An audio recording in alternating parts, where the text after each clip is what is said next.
B Amruthasri, Mahanavya Padmasri, J Chakraveni, M Kanaka Mahalakshmi, Nagasatya, G Nagasatya, V Ratnamala, P Srilakshmi, P Swapna, G Venkata Swapnika, M Durga Bhavani, CH Ramya, G Devika, N Srivalli, O Vaishnavi 9A, M Nagapranathi, S Vennela, B Aparna Sridevi 8A.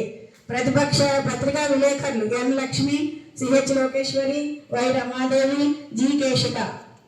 Bodyguards M Devipriya, L Navya, L Satya. Ganga Devisri clerks K Hema, R Pushyami భద్రతాధికారి. వీరందరూ ఈ పార్లమెంట్లో వారి వాగ్దాటితోటి పార్లమెంటును నడిపించి bill చట్టంగా రూపొందే వరకు ఏ steps వెళ్తాయో అవన్నీ మీకు ప్రాక్టికల్గా చూపిస్తారు. వీళ్ళని అతి తక్కువ సమయంలో ప్రిపేర్ అయ్యారు. 2022లో మేము 3 నెలలు ప్రాక్టీస్ ఇచ్చి పార్లమెంట్ చేయడం జరిగింది. ఈసారి 10 రోజులు కూడా వీళ్ళకి ప్రాక్టీస్ లేదు. కాబట్టి వీళ్ళు చేసిన దాన్ని విని చిన్నారులను అందరూ ఆశీర్వదించాల్సిందిగా కోరుతూ సభను ప్రారంభించాల్సిందిగా స్పీకర్ గారికి తెలియజేయడం అయింది.